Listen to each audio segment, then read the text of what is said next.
Ciao. Perfetto. Si sente? Ok, funziona. Sì, sì, adesso andiamo. Perfetto, allora prendeteli già così facciamo una prova. No, Gabri, noi due devi darlo a Davide perché noi due siamo venuti. Sono solo tre, Pronto, quindi voi pronto. decidete voi come passate. Pronto, pronto? Ma ci vediamo già servo a me perché tu sei l'ultimo. Ok.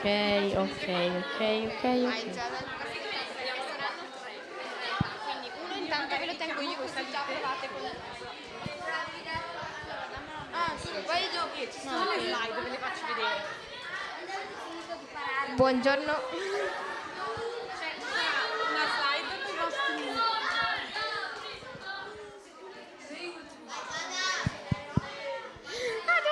Quindi voi le slide, cioè tanto nella slide c'è la foto del vostro elaborato, voi parlate, tranquillamente avete la vostra presentazione, giusto? Cioè avete in mente un po' quello che dite, e poi ci sarà la giuria qui che vi fa delle domande.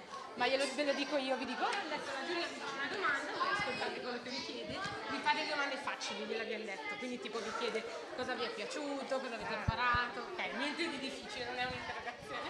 Quando avete finito magari vi facciamo un applauso e poi scendete di là. Magari. Ok, provate la discesa, vediamo la scalata. Ma Nicola è quello, sei visto? Ricordatevi quando scendete poi di ridare i microfoni a loro, ok? Non vi preoccupate di spegnere e di accenderli, tanto ci pensano loro. Ok. E vi molto eleganti. Prova. Ve lo faccio vedere come prego. Prova, ok. Noi abbiamo pure il presidente.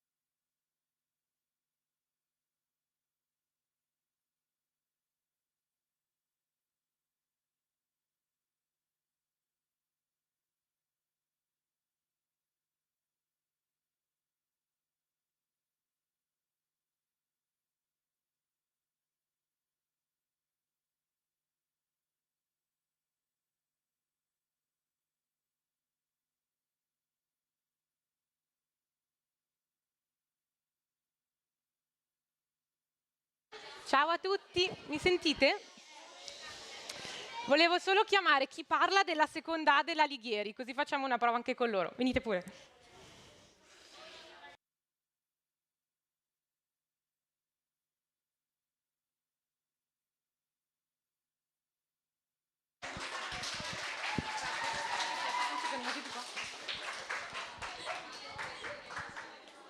Allora, intanto piacere, io sono Diana. Vi dico i nomi che ho segnato così mi dite se sono giusti. Allora, ho Emiliano Ferri, che immagino che sia. Poi Giada Contin, eccola Giada. Poi Angela Ganeo. Io. Perfetto, e Nora Morlè. Ottimo. Qui siete voi, come vedete? Ah, che bello, avete anche le... Sì. Bellissimo. Bravi. Bellissimo. Praticamente cosa succede? Voi siete la seconda classe a parlare, quindi prima salgono con questa slide i compagni che avete visto prima. Sì.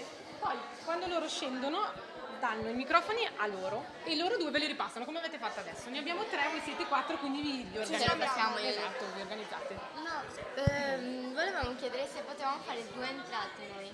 In che Cioè, senso? prima entra lui E poi e entrano dopo loro. entriamo noi. Sì, perché tipo facciamo... Si può? Ma vi devo chiamare per nome? O... No, non ci devo chiamare. Ok, quindi io dico chiamo la classe? Sì, esatto, lui entra e dopo O chiamo Emiliano? Cosa volete che vi dica?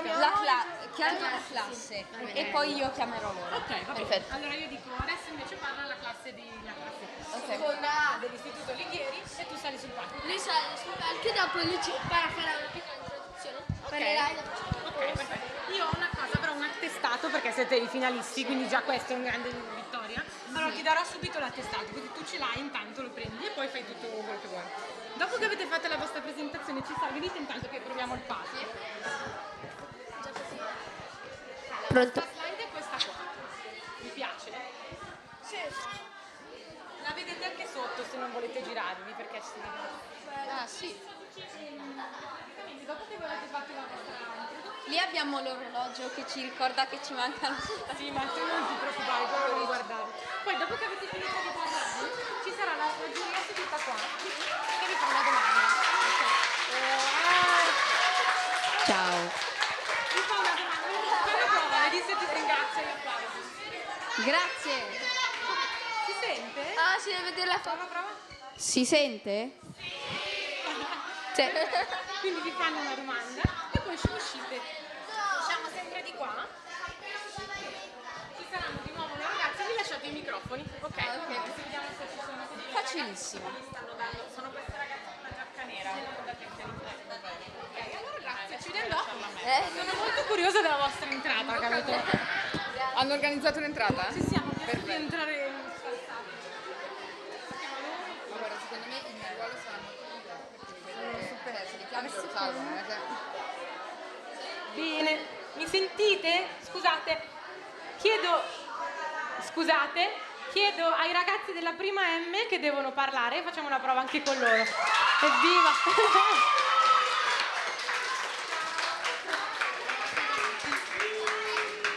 Allora, vai. No, prima voglio chiedere i nomi, Vai. così siamo sicurati che ce li ho. Allora, Elsa Caparelli, ok. Rocco Tommasini, Alyosha Filicic, sì, perfetto. Nicola Basso, ok, perfetto. Poi, voi avete visto, c'era prima la seconda, scendono dal palco, siete i terzi. Scendono, lasciano i microfoni e li prendete voi. Ne abbiamo 3, quindi vi organizzate per parlare. Il microfono si accende Però glielo daremo acceso. così. Ah, ecco. Quindi Ci quello sono è già delle- acceso. Quindi l'unico che Puoi fare una prova di ciao. Ciao. Ok, funziona, perfetto. Buongiorno. Buongiorno, benissimo. Già con i microfoni facciamo una prova per salire su. Va bene. Voci. Io vi chiamo, voi salite sul palco e ci sarà, vedete la slide, che la vedete lì anche qua sopra e c'è il vostro elaborato. Così potete anche se volete dire, vedete per esempio il quiz, lo potete dire, se come volete, potete far finta che c'è o che non c'è. Poi voi fate la vostra, la raccontate e poi ci sarà qua seduta la giuria che vi fa una domanda, ma una domanda facile, cioè vi dice tipo cosa avete imparato o cosa vi siete divertiti, le cose facilissime, non vi preoccupate. Ok. Bombardelli. Bombardelli, Moro. Ogni criterio. Il cognome. Bombardelli. Per questi qua, tutti questi qua, valeva per quindi però voi l'importante è che, cioè pensate che questo è un momento per far vedere che avete fatto andare bene, per festeggiare, non è un'interrogazione, ok? Quindi voi fate il vostro racconto, loro vi fanno le domande e poi io vi dirò una cosa tipo grazie di essere saliti del vostro e avrò un pezzetto, ve lo do all'inizio, lo prende uno di voi perché siete finalisti, quindi già me lo meritate il premio. E poi quando avete finito scendete di qua sempre. Buongiorno a tutti. Lasciate i microfoni e visto che voi siete gli ultimi, poi niente, tornate a sedervi e vi chiamiamo dopo. Ok, quello non so se è spento.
Buongiorno a tutti.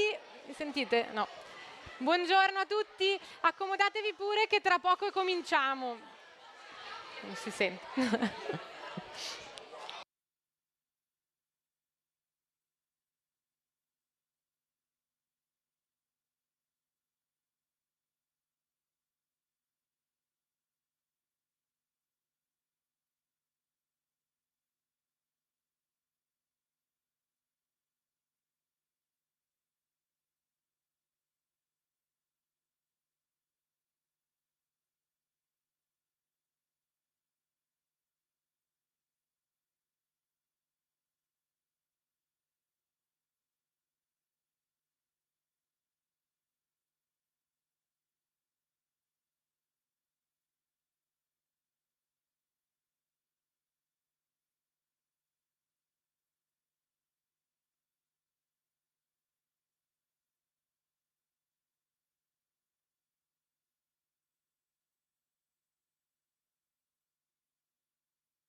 Buongiorno a tutti, mi sentite? Allora inizio a chiedere un po' di silenzio così a brevissimo cominciamo.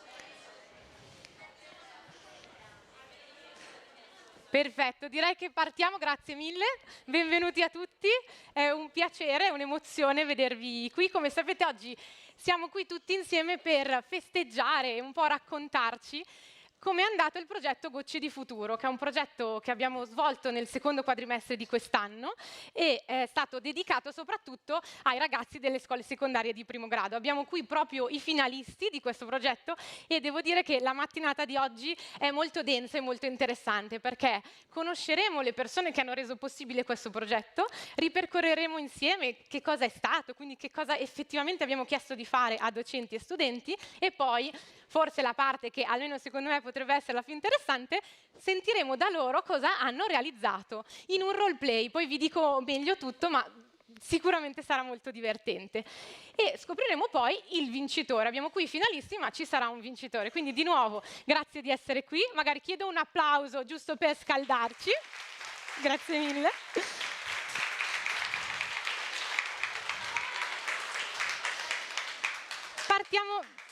Grazie, partiamo subito. Io non mi sono presentata, vi dico solo chi sono, Diana Rodigari di WeSchool, uno dei partner di questo progetto, ma poi adesso scoprirete meglio tutto. Quindi parto subito a chiamare appunto qui sul podio per salutarvi Alexia Boro, che è Head of OAM of the Human Safety Net, che ci ospita oggi qui in questo posto incantevole. Alexia, ti lascio la parola. Grazie Diana e buongiorno a tutti, mi chiamo Alexia, ciao, un applauso a voi.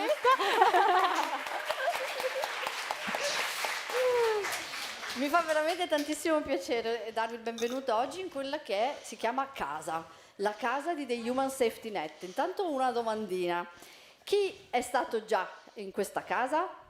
Ah dai, mi fa piacere. Allora, bentornati a chi è già stato e benvenuti a tutti gli altri.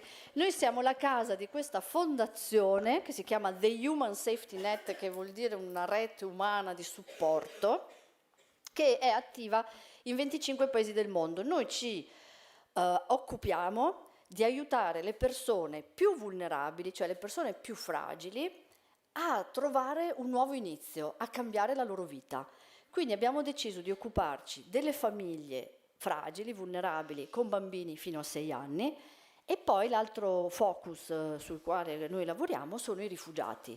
Quindi quello di cui ci occupiamo noi è la integrazione delle persone più fragili nelle loro comunità facendo inclusione sociale.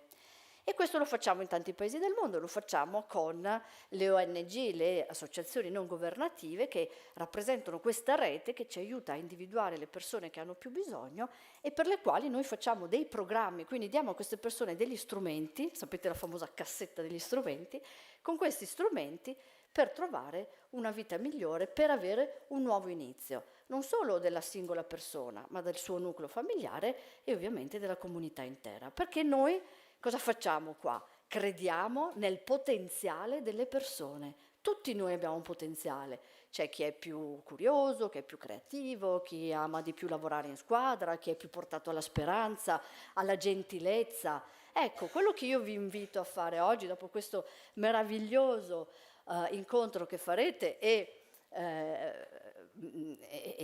poi ci sarà anche capiremo chi ha vinto questo concorso, questo progetto, è di andare poi a visitare la casa. Visitatela, andate a godervi questi spazi che sono stati riaperti al pubblico per la prima volta in 500 anni nel 2022. Quindi andate, scoprite e soprattutto vi invito ad andare a fare questa mostra, a sperimentare questa mostra interattiva che si chiama A World of Potential, un mondo di potenziale, e dove interagirete con diverse installazioni che parlano proprio dei vostri punti di forza. Perché una cosa che ho imparato anch'io quando ho iniziato a lavorare qui nel 2022, questi punti di forza non sono dei concetti astratti, delle cose strane, ma dovremmo considerarli dei muscoli.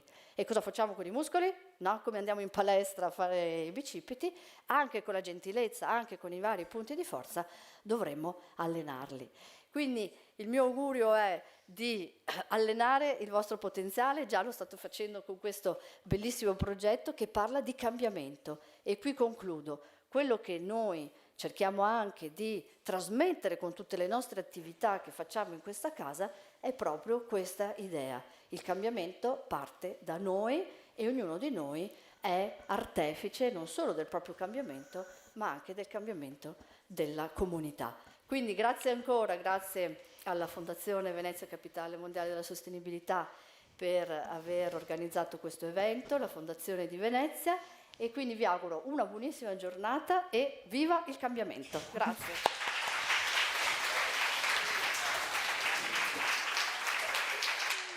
Grazie mille, grazie ad Alexia che tra l'altro ha usato proprio questa parola cambiamento, che è il titolo fa parte del titolo del nostro evento, che si chiama proprio Abitare il cambiamento, perché con questo progetto un po' ci volevamo allenare anche a questo. Insomma, a causa del cambiamento climatico le nostre città stanno cambiando e i nostri ragazzi si sono proprio allenati a capire come cittadini come possiamo abitarle al meglio. Ma è il momento di dare la parola a un altro ospite, che è Giovanni Dell'Olivo, che è il direttore generale di Fondazione di Venezia, che è il promotore del progetto. Quindi benvenuto Giovanni, ti lascio la parola. Buongiorno a tutti, ciao, io sono Giovanni, devo premettere una cosa: io sono abituato a parlare sempre con gli adulti e sono molto più confidente quando parlo con gli adulti, perché gli adulti non hanno nessuna aspettativa, mentre i ragazzi ne hanno sempre di più. E quindi questo rende, come dire, davvero un'emozione essere qui a raccontare perché la Fondazione di Venezia, con una serie di istituzioni che io ringrazio, da Human Safety Net che ci ospita e che come dire, con noi condivide il passaggio di questo processo formativo, e la Venice Sustainability Foundation con Sandro Costa, che è qui in prima fila, e i colleghi ovviamente di Fondazione di Venezia, Linda Tallone, che è stata per la Fondazione il project manager di questo straordinario progetto di innovazione nella formazione dei ragazzi, e WeSchool e tutti i Environmental Park, spero di non aver dimenticato qualcuno, che insieme sono riusciti a costruire questa cosa che è davvero straordinaria. L'idea che un progetto fatto all'interno delle ore di educazione civica possa essere così ingaggiante e fare in modo che i ragazzi possano essere i protagonisti di un'idea di cambiamento, cioè voi al posto nostro di una generazione che forse qualche elemento di riprovevolezza ce l'ha. Noi non siamo stati in grado di cambiare il pianeta, eravamo partiti con delle ottime aspettative e invece non ce l'abbiamo fatta, la nostra generazione ha fallito. E quindi la cosa è che noi siamo qui ad ascoltare voi, in questo progetto siete voi i veri protagonisti. Noi possiamo solo che stare ad ascoltare quello che voi avete da insegnarci, perché una cosa che si impara attraverso l'esperienza è che bisogna ascoltare sempre i ragazzi, perché dai propri figli, dagli amici dei propri figli si imparano cose che noi abbiamo smesso di imparare, semplicemente perché abbiamo smesso di ascoltarle. Quindi noi adesso siamo qui ad ascoltare voi e voi dovete studiare, lo dico non per essere, come dire, pesante, perché come diceva qualcuno, fra un po' avremo bisogno di tutta la vostra intelligenza per poter farcela. Grazie a tutti.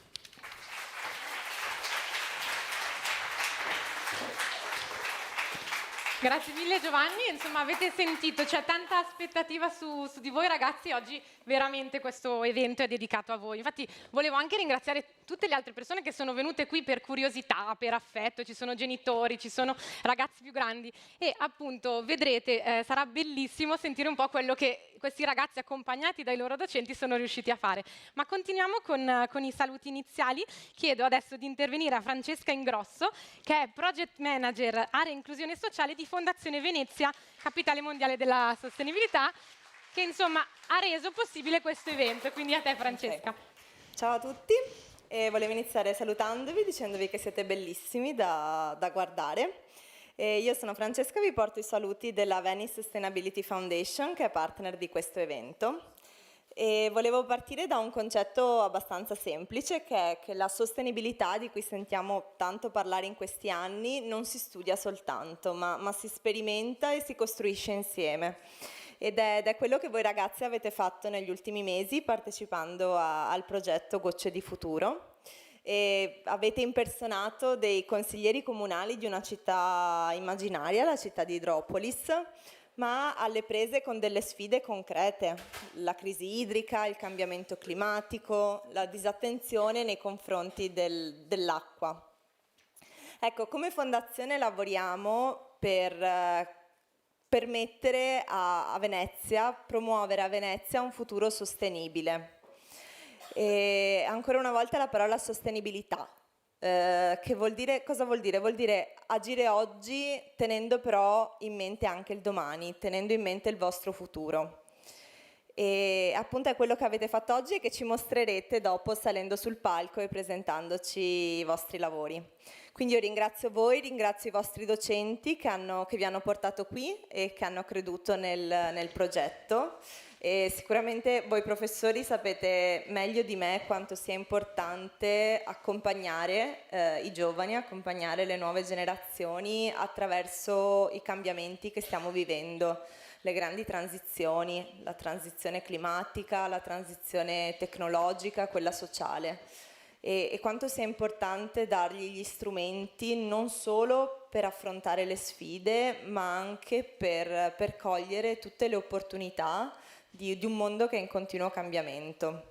Ed è questa una delle ragioni per cui come fondazione abbiamo deciso di essere partner di questo evento, perché crediamo che con l'educazione civica, l'educazione alla cittadinanza attiva, si possa fare la differenza e si possa costruire insieme un futuro che sia più giusto e più sostenibile. Quindi io vi ringrazio, vi auguro un buon proseguimento e mi date tanta fiducia e spero anche che la collaborazione con Fondazione di Venezia e con questo progetto possa continuare. Vi ringrazio e vi auguro un buon proseguimento.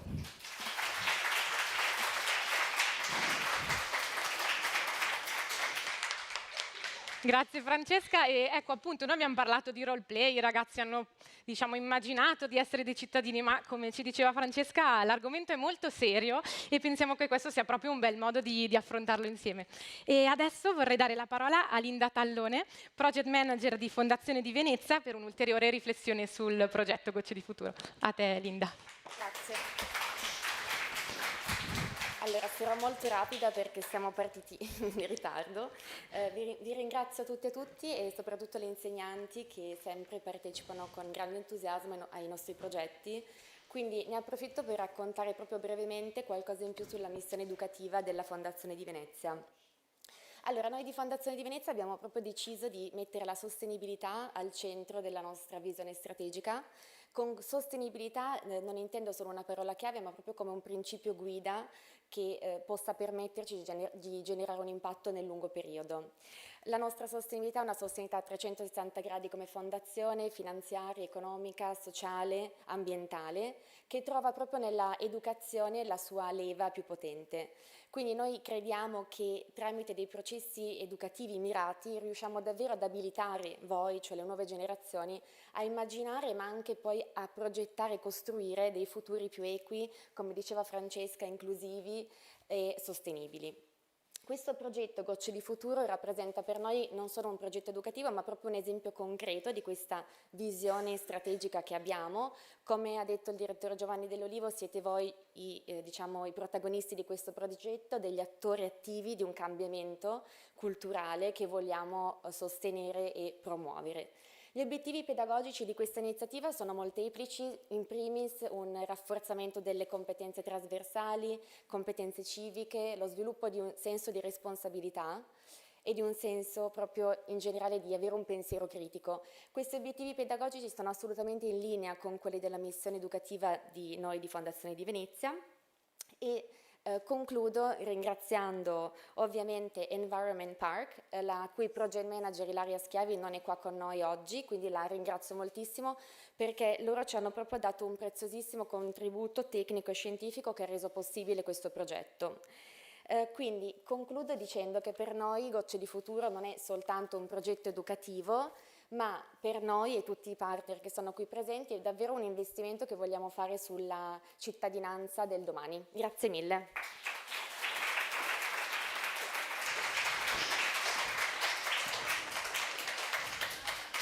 Grazie mille e grazie insomma dell'ascolto. Come avete visto la squadra che ci ha permesso di portare Gocce di Futuro nelle classi è veramente numerosa, però adesso entriamo nel concreto e nel vivo. Iniziamo a raccontarvi un po' più nei dettagli che cos'è stato Gocce di Futuro e lo chiedo di intervenire, di salire sul palco a Letizia Sbarbaro, che è la CEO di WeSchool, che appunto ci racconta un po' di più quello che è stato il progetto e i suoi obiettivi. Grazie. Io ho vinto un sacco di strumenti meravigliosi. Allora, io parto proprio dagli obiettivi. Quindi, perché abbiamo fatto Gocce di Futuro? Gocce di Futuro è il progetto dedicato alle scuole medie del Veneto, proprio per approfondire alcuni argomenti come il cambiamento climatico, come l'effetto serra e le ricadute che questo ha su una cosa che è fondamentale e che per una città come Venezia ci tocca molto da vicino, ovvero il ciclo dell'acqua. Quindi che cosa abbiamo fatto? Siamo andati ad identificare quelle che sono le conoscenze e le competenze che volevamo sviluppare insieme e durante tutto il percorso. Quindi ad esempio abbiamo ragionato su che cos'è il cambiamento climatico, che cos'è il ciclo dell'acqua, ma abbiamo anche sviluppato attraverso la parte più collaborativa, il gioco di ruolo che avete fatto, una serie di competenze come il pensiero critico, come la creatività, eccetera. volevo darvi un po' il dietro le quinte, no? Di come abbiamo costruito, proprio mi sposto di qua perché così leggete, tutto il percorso. Quindi a livello di metodo la prima cosa che abbiamo fatto, dati questi obiettivi, è stato pensare a quale metodologia didattica utilizzare. E abbiamo scelto il roleplay. Perché il roleplay? Perché vi aiuta a mettervi nei panni di persone che non siete voi e quindi vedere le cose da un altro punto di vista, che è fondamentale proprio per il pensiero critico. Dopodiché, scelta la metodologia, dovevamo costruire la cornice narrativa. E allora ecco che siete diventati i consiglieri comunali di una città inventata, ma non poi così tanto inverosimile, che è Hydropolis, e vi siete ritrovati a dover, diciamo, conoscere questa città, l'avete scoperta attraverso la mappa digitale interattiva, eccetera, eccetera, e avevate un obiettivo, che è il terzo punto fondamentale di questa progettazione. L'obiettivo qual era? Era, da un lato, trovare delle soluzioni sostenibili per mitigare gli effetti del cambiamento climatico sul ciclo dell'acqua. Dall'altro, e qui avete sviluppato la parte più creativa, raccontare queste soluzioni alla cittadinanza in modo tale da sensibilizzare e da far vedere quali sono appunto le soluzioni che avete messo in campo. Come quindi questo è avvenuto? Allora, è avvenuto una volta scelto quella che è la cornice, quella che è la metodologia, eccetera, abbiamo sviluppato i contenuti. Come dicevamo prima, Environment Park è stato un partner scientifico fondamentale, ci ha aiutato a conoscere questi argomenti più da vicino. E abbiamo sviluppato tutta una serie di contenuti come la mappa digitale interattiva, come il manuale del docente, perché poi voi siete, diciamo, avete fatto l'attività in classe con i vostri docenti, quindi abbiamo sviluppato anche un percorso che aiutasse i docenti nell'accompagnarvi durante questo gioco di ruolo. Avete incontrato le tutor di WeSchool che vi hanno aiutato nella parte di valutazione di quello che stavate lavorando, su cui stavate lavorando. E quindi cosa avete fatto? C'è stata una prima parte di ricerca, quindi dobbiamo scoprire cos'è il cambiamento climatico. Ci tocca studiare, quindi questo cosa vuol dire? Vuol dire leggere, vuol dire informarsi, vuol dire imparare come si fa divulgazione scientifica, perché poi dopo dovevate raccontare questi effetti a un pubblico che non ne sa niente, quindi avevate bisogno di trovare un metodo che funzionasse e che fosse oggettivo, vero, eccetera.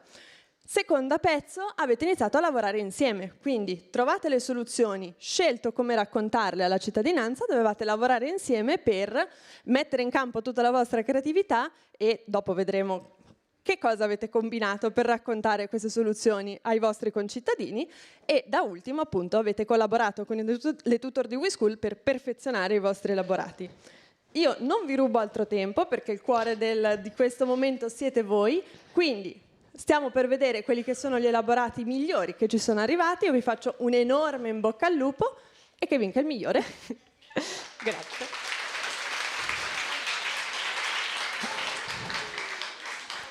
Benissimo, adesso è proprio il momento di entrare nel cuore di questo momento. Infatti questa slide in grande dice via al roleplay, perché vi abbiamo raccontato che questo progetto è stato un roleplay per le nostre classi, ma la verità è che il roleplay non è finito, perché l'ultima parte, quella più importante, si svolgerà adesso qui su questo palco. Infatti non so se avete notato, Letizia non è scesa dal palco, ma è lì pronta, perché ha un ruolo importante anche in questo roleplay. Adesso ve lo racconto. Innanzitutto, via al roleplay.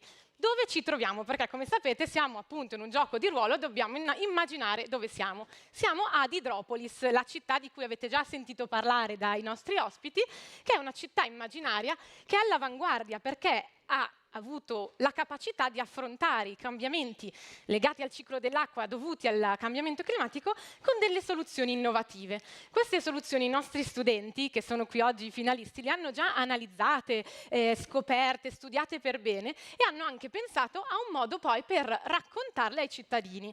Spesso infatti un tema è che si fa tanto per cercare di adattarsi al cambiamento, ma non è facile far capire ai cittadini che magari non sono avvezzi al tema qual è l'importanza di questo tipo di azioni. E quindi la vera sfida che noi abbiamo dato agli studenti è di immaginarsi consiglieri comunali e di progettare una vera e propria campagna di comunicazione. Questo con tantissima libertà, infatti adesso lo vedrete, ognuno ha interpretato in modo diverso questo compito e ha sviluppato una sua idea e la campagna di comunicazione appunto ha l'obiettivo di presentare le soluzioni alla cittadinanza.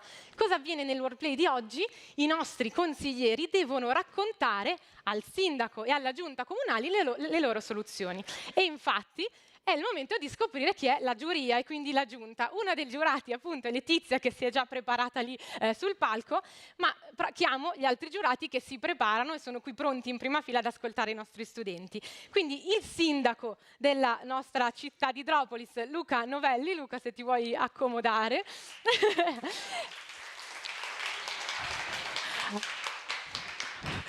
Prego. Sono il sindaco di...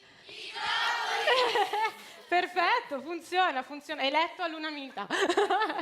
Allora, Luca è un ospite speciale, poi gli daremo lo spazio dovuto perché è giornalista, è disegnatore, scrittore, si occupa proprio di divulgazione scientifica e di fare in modo che anche i ragazzi riescano ad arrivare al tema in modo facile e anche divertente. Sto già imparando delle cose anche. Stai già imparando, non vedrai adesso che facciamo salire i nostri studenti. Ti lascio accomodare. E della giuria farà parte anche Francesca Ingrosso, che avete già conosciuto, ti lascio salire, che è Project Manager Area Inclusione di Fondazione Venezia, Capitale Mondiale della Sostenibilità. E poi abbiamo Francesca Grisò, Community Manager di The Home of the Human Safety Net. Piacere, Francesca. Quindi insomma la grande squadra di cui vi parlavo prima è qui con un rappresentante per ogni ente e fondazione. Che ruolo ha la giuria oggi? Appunto di ascoltare la presentazione dei lavori che ci faranno i nostri studenti e di dare un ultimo voto. Perché? Come ha funzionato il roleplay? Facciamo un recap delle regole. Gli studenti la sanno benissimo, ma c'è chi magari non ancora. Allora adesso conosceremo 3 classi, che sono le classi finaliste del roleplay. Le abbiamo selezionate perché loro ci hanno mandato i loro elaborati e li abbiamo valutati in base a diversi criteri: originalità, coerenza, precisione scientifica, efficacia comunicativa e creatività. Questi i primi criteri che hanno permesso ai ragazzi di essere qui. Quindi intanto un altro applauso perché complimenti.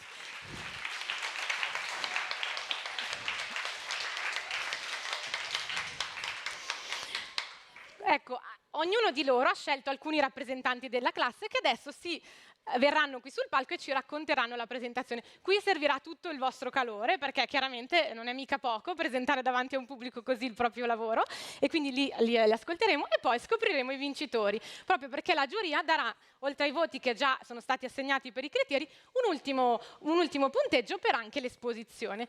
Quindi direi che immagino che come me non vedete l'ora di partire con le prime classi, e quindi partiamo con ascoltare la prima classe. La prima classe che è pronta e che sale sul palco è la prima B dell'Istituto Trentin. Quindi ragazzi, avvicinatevi. Bravi!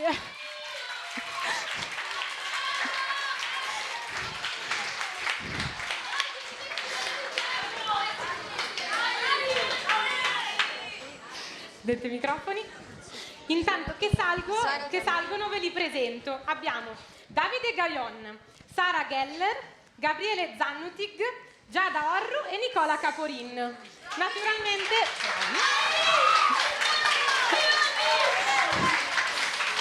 belle queste tifoserie. Naturalmente sono, come vi dicevo, una rappresentanza, perché poi come le sentite c'è tutta la classe qui pronta. Quindi ragazzi, io vi lascio la parola se ci volete raccontare il vostro elaborato. Ci sono anche delle immagini, così almeno anche chi non l'ha visto può farsi un'idea. Prego ragazzi. Buongiorno a tutti, sono Giada Orru della classe prima B della scuola Silvio Trentin. Siamo venuti per presentarvi il nostro progetto della città di Idropolis, che abbiamo deciso di chiamare Miglioramento delle risorse idriche e della biodiversità. Adesso passo la parola a Sara. Buongiorno a tutti, sono Sara Geller della classe prima B, collega di Giada Orru. Noi siamo i consiglieri comunali di Idropolis e il nostro obiettivo è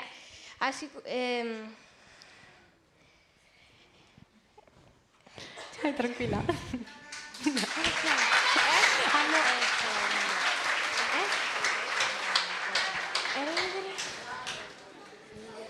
È rendere la città di Idropolis autosufficiente e sostenibile. Abbiamo pensato di utilizzare tecnologie innovative come la fitodepurazione, di cui parlerà il nostro collega Davide, oppure un'altra idea sarebbe quella di depurare l'acqua piovana e poi riutilizzarla. Bravissima. Buongiorno a tutti.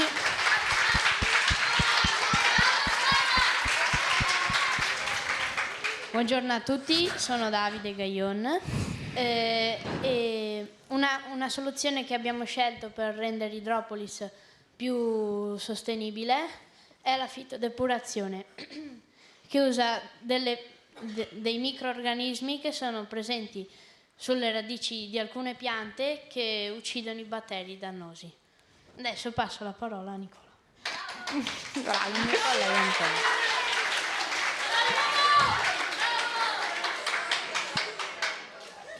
Ciao, io sono Nicola e adesso vi spiegherò il motivo per quale abbiamo fatto questa scelta. E abbiamo scelto di fare questo per rendere la città più green e più autosufficiente e per aumentare e salvaguardare la biodiversità nel mondo. Adesso passo la parola a Gabriele.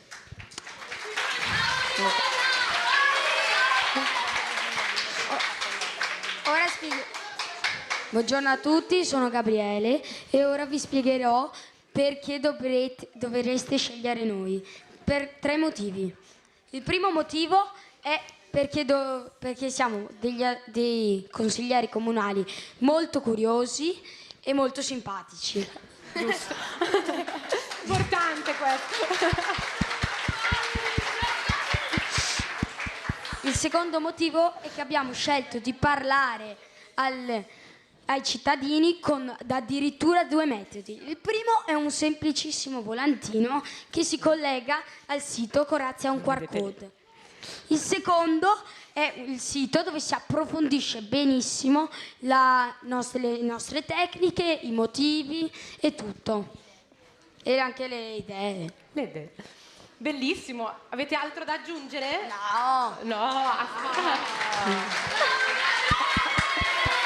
Bravi ragazzi. Quindi insomma, intanto bravi. Allora, non è facile perché loro hanno rotto il ghiaccio, sono stati i primi, quindi bravissimi ragazzi. Bravissimi. Prendetevi una non state qui, state qui. Quindi avete visto, loro hanno realizzato un volantino, dal QR code che è lì sul volantino si accede al sito. Mi hanno detto una cosa importante, correggetemi se sbaglio, che per realizzare il logo del sito c'è stata una collaborazione importante, giusto? Con la classe a fianco, con la classe seconda a fianco. B. La seconda? B. La seconda B, quindi vogliamo ringraziare pubblicamente la seconda B, in particolare Samuele Edoardo Mappa, che ha realizzato questo logo, giusto? Adesso state pure qui vicini e chiedo alla giuria se avete voglia di chiedere qualcosa ai nostri ragazzi. Venite. Non nascondetevi. Allora, parto io. Io vi chiedo, ma com'è stato lavorare in gruppo? Vi è piaciuto? È stato difficile? Era divertente, ci siamo divertiti molto. Non è stato tanto semplice perché comunque in tanti collaboravano, ma in altri no. Classico. E era anche complicato perché comunque non era un compito semplice.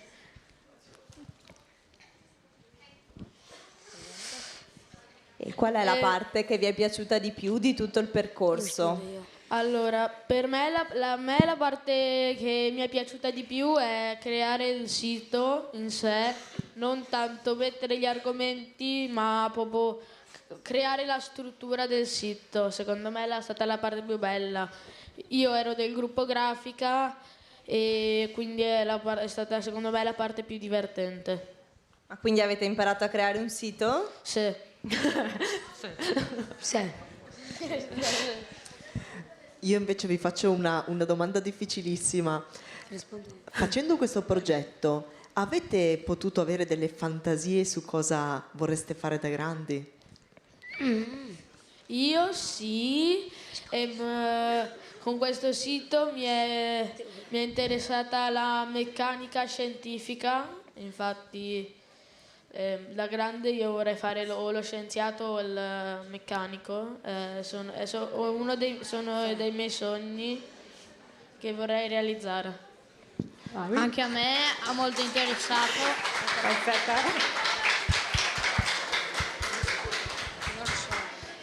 Anche a me mi è interessato questo lavoro perché mi è piaciuto lavorare con i miei amici e poi anch'io come il mio collega Nicola vorrei fare dei lavori che comunque riguardano la sostenibilità, l'inclusione e questo tipo di cose. A me invece è piaciuto parecchio parlare ai cittadini, che è una cosa che questo mi ha dato l'idea che magari come lavoro fare una specie di politico, tipo parlare ai cittadini. Di politico, attenzione!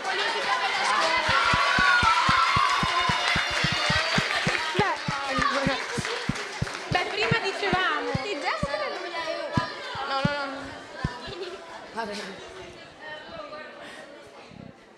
Giuria, avete altre domande? C'è un'ultima domanda. Un'ultima domanda, ma dite sì o no. Vi siete accorti, ho visto che voi avete fatto attenzione alle aree intorno, adesso le state guardando in un modo diverso? Sì, sì, Ecco. sì.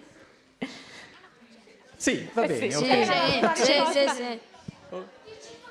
Bene. Beh ragazzi, allora rigiratevi così vi vedono bene. Allora, insomma, dicevamo prima, vogliamo vedere, contare sulle nuove generazioni, direi che ci hanno dimostrato benissimo che c'è la voglia di cambiare e di continuare in questa direzione. Quindi bravi, di nuovo un applauso. Ve lo lascio. Grazie. Io vi consegno un attestato perché in quanto classe finalista ve lo meritate giustamente e poi avrete la possibilità dopo, voi lo sapete già ma lo dico anche a chi è qui in sala, avranno la possibilità effettivamente di visitare il The Home of Human Safety Net e potranno vedere in particolare la mostra e poi fare un laboratorio, quindi poi ci sarà un premio in quanto classi finaliste. Ve lo lascio così poi lo conservate e vi lascio scendere, passiamo alla prossima classe. Di nuovo un applauso, bravissimi.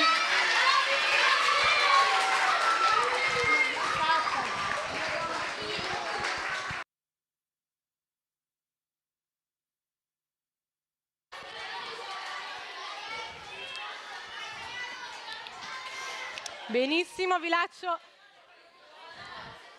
tranquillizzare perché non è finita, era solo la prima classe finalista, siamo sulla seconda, che invece è una seconda, la seconda A dell'Istituto Alighieri, quindi i ragazzi che devono parlare vi invito ad avvicinarvi. Wow. Il microfono. Eccolo qua. Allora, qui io non presento nessuno perché mi hanno detto che fanno tutto da soli, quindi vi lascio a loro. Buongiorno, io sono il consigliere Ferri di Idropolis.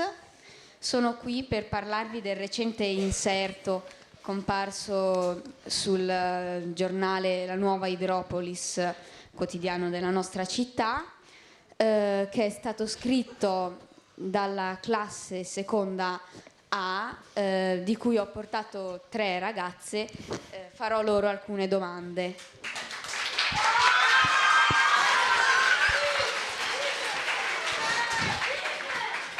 Nora, Angela e Giada sono.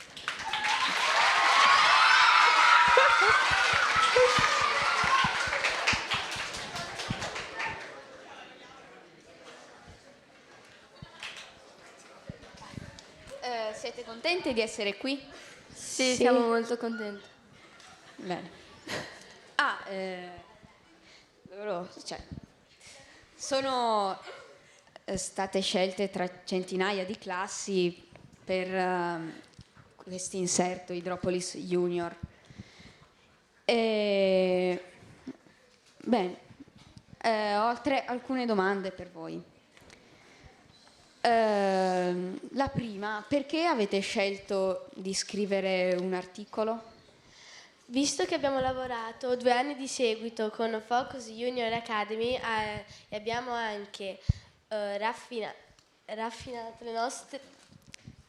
le nostre conoscenze sul giornalismo scientifico, abbiamo colto l'occasione per scrivere un articolo. Perfetto.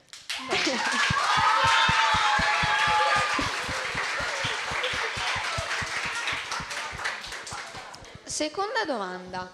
Perché tra le tante soluzioni messe in campo dal nostro comune avete scelto di parlare proprio delle aiuole di bioritenzione?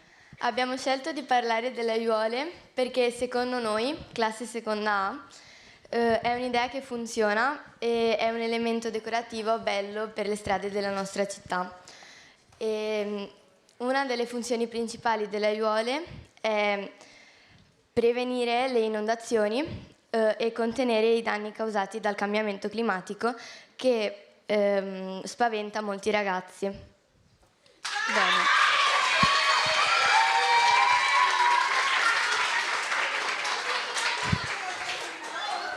Terza e ultima domanda. Come avete composto questo articolo? Allora, questo articolo l'abbiamo composto dividendoci in classi in tre gruppi. Grafica, divulgazione e comunicazione. Ognuno di questi aveva un proprio compito. La grafica cercava le immagini, la divulgazione le informazioni scientifiche e la comunicazione faceva il dialogo con le 5 domande base, cioè perché, quando, come, cosa e chi. E abbiamo lavorato molto bene insieme, è un'attività, cioè siamo stati molto contenti e la consigliamo a tutti, e se volete farci altre domande potete scriverci su hidropolis.junior@icidantealighieri-venezia.edu.it.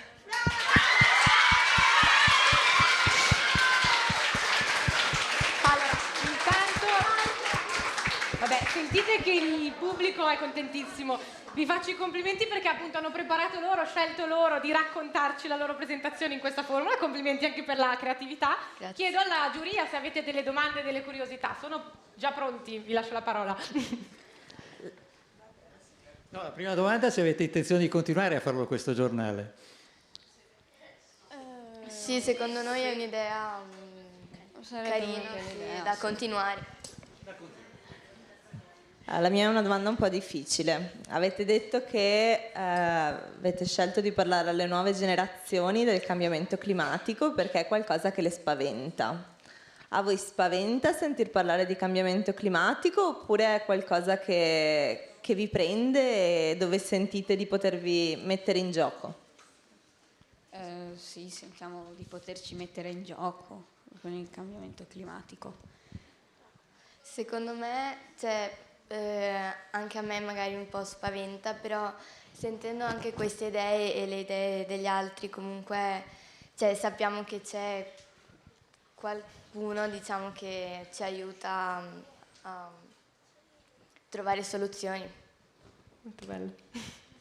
Ma sentite, invece voi di cosa vi siete occupati proprio lavorando insieme? Che ruolo avevate? Allora, noi tre avevamo la comunicazione. Io ero in divulgazione. Divulgatore. Top. Va bene. E vi siete trovati bene a lavorare insieme? Vi siete divertiti? Qual è la cosa che avete imparato di più? Prima dicevano che alcuni si lavorano, però non tutti proprio.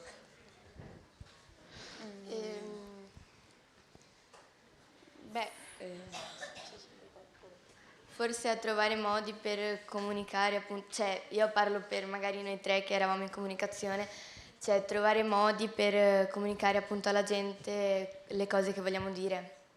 Chiarissimo.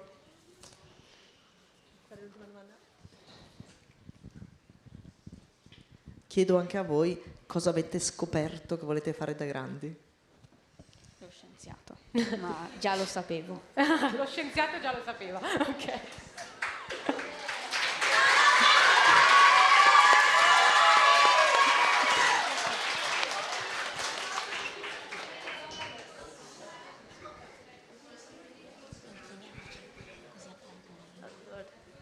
Voi se avete scoperto qualcosa, se avete avuto un'intuizione, se no verrà la prossima volta.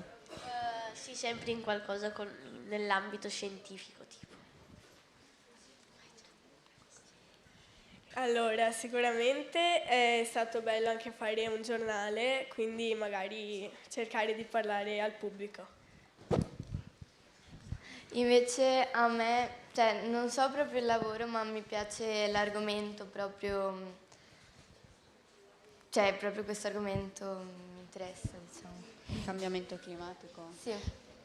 Bene, beh allora ovviamente insomma è presto perché io non lo so ancora cosa voglio fare da grande, ci mancherebbe magari non so, però la cosa interessante è che magari grazie a questo lavoro vi siete fatti tante domande nuove, avete scoperto dei nuovi lavori, dei nuovi settori, degli argomenti interessanti, questo era un po' l'obiettivo, quindi benissimo, un nuovo applauso perché sono stati bravi.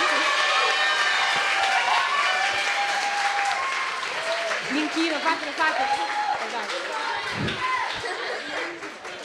Inchino, lascio anche a voi l'attestato appunto che dice che siete una classe finalista. Volevo dire una cosa che prima mi sono dimenticata, da ringraziare tanto per il lavoro di questi ragazzi sono anche le professoresse. Io non so i nomi proprio di tutte le prof, però della classe di prima volevo ringraziare Rosa Labriola e le colleghe, i colleghi, e della classe seconda A un applauso.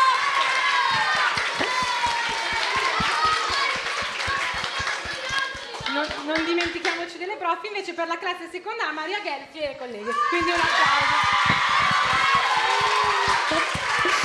Grazie ragazzi, ci vediamo dopo.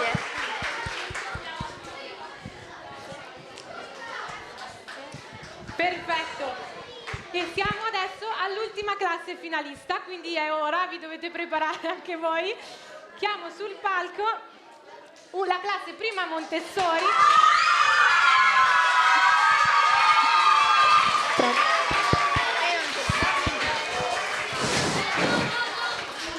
Sempre dell'istituto All'Insieme. Ok, siete pronti ragazzi? Venite pure. Intanto vi dico i loro nomi. Abbiamo Emiliano Ferri, Giada Contini. Scusate, ho sbagliato.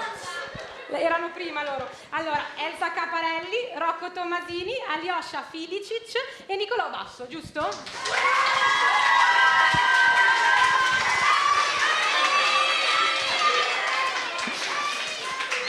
Allora, il pubblico è tutto dalla vostra parte, quindi raccontateci cosa avete fatto. Allora, buongiorno a tutti, noi siamo i consiglieri comunali di Idropolis e siamo qui per presentarvi il nostro progetto Rain Garden. Allora, prima di tutto volevo dirvi che siamo molto felici di aver trovato un modo così bello di comunicarvi questo nuovo arrivo in città, il Rain Garden, perché inizialmente il nostro consiglio comunale si era diviso in due parti. Allora, una parte voleva creare un volantino e una parte invece un video. Siamo riusciti ad unirle e è venuto fuori questo bellissimo progetto. Passo la parola al mio collega rappresentante del gruppo comunicazione Nicolò Basso.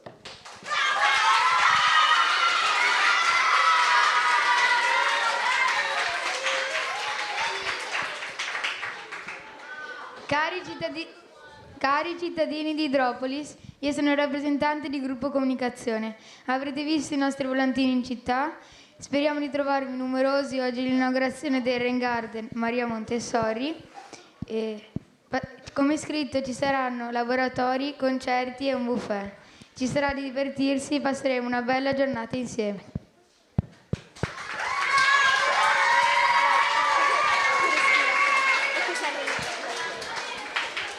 Esatto, come scritto nel volantino, ci sarà una grande festa e passeremo una bella giornata insieme. Abbiamo deciso di applicare uno sfondo blu al nostro volantino per ricordare il progetto finale Gocce di Futuro, quindi l'acqua. E abbiamo anche applicato delle foglie per ricordare il Rain Garden, quindi vegetazione e varie piante. Infine abbiamo inserito 2 QR code, come potete vedere nel volantino, uno che collega un quiz e l'altro che collega un video per approfondire che cos'è un Rain Garden. Passo la parola al mio collega Alyosha Filicic.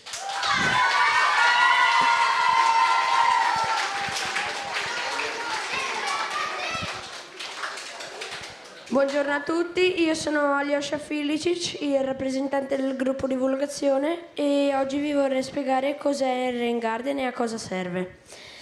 Il Rain Garden è un giardino che permette di assorbere acqua in eccesso per annullare eventuali alluvioni e inondazioni. Grazie. Grazie a voi. Grazie.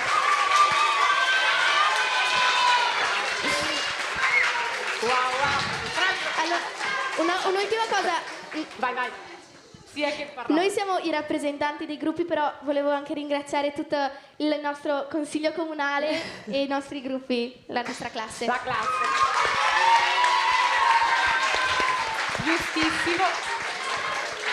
Giustissimo, ma li abbiamo sentiti, hanno fatto un bel tifo, devo dire, sono stati molto di supporto. Volevo farvi notare una cosa che però è stata molto carina da vedere, che nel loro volantino l'inaugurazione del Rain Garden di Idropolis l'hanno fatta cascare proprio il 26 maggio oggi, sapevate giusto che era l'evento finale? Infatti questo pomeriggio in piazza Dante Alighieri ci sarà l'inaugurazione se volete venire. Perfetto, vi aspettiamo.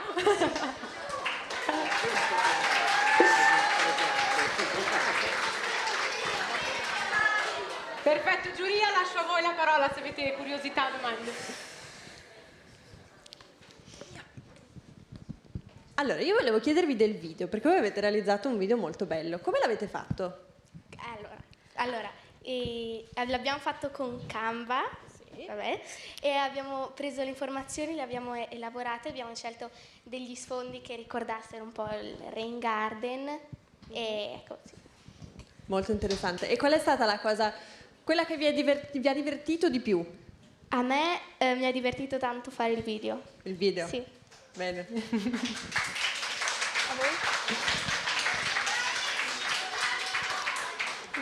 A me è piaciuto molto collaborare col quiz perché dovevi inventare domande e usare molto la creatività.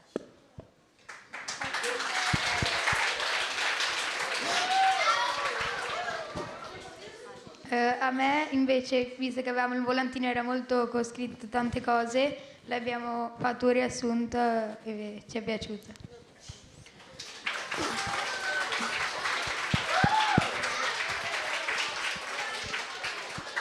A me anche è piaciuto fare il volantino perché abbiamo lavorato molto in gruppo e ci siamo anche organizzati molto.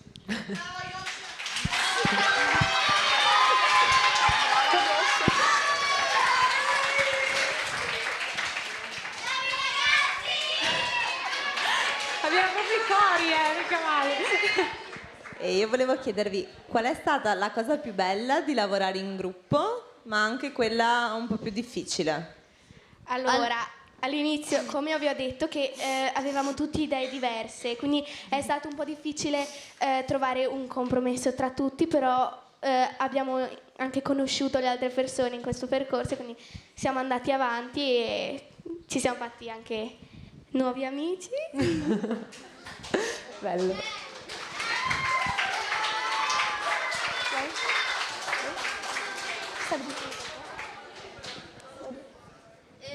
Anche secondo me è stato molto difficile collaborare tra di noi, però alla fine siamo riusciti un po' a riappacificarci. Collegando.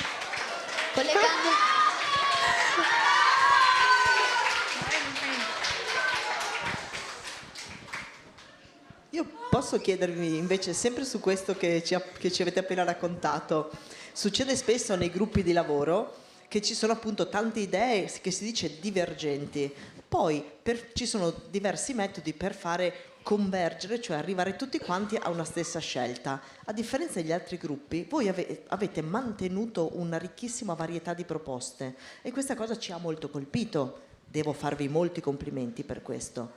Ma avevate pensato anche di dover scegliere solo una cosa? O avete sempre pensato di doverle tenere tutte? No, allora all'inizio volevamo proprio farne una, però poi a un certo punto ci è venuta l'illuminazione, ma facciamole tutte e due, perché così sarà Il volantino lo usiamo come l'invito all'inaugurazione, il video per approfondire, invece il quiz per includere un po' anche le persone. E quindi ci è venuta questa illuminazione e siamo riusciti ad unirle. Bello.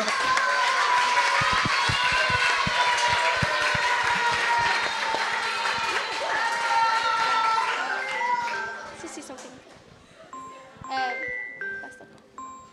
Siete soddisfatti? Ah, avete una domanda, ok. Basta. Ah, siete soddisfatti? Grazie. Perfetto. Allora, grazie, do anche a voi l'attestato.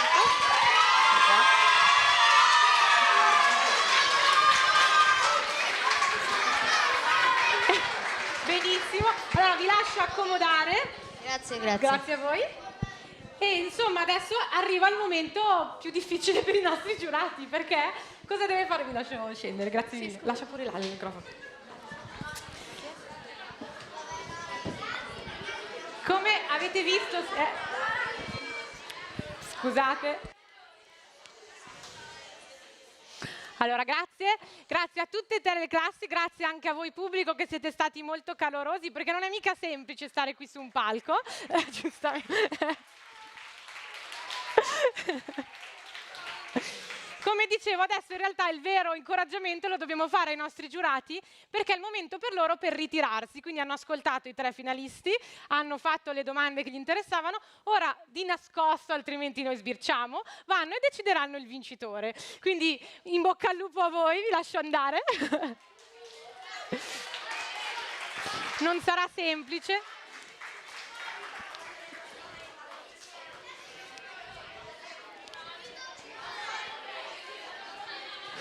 Benissimo, e noi che facciamo nel frattempo? Vi danno degli indizi?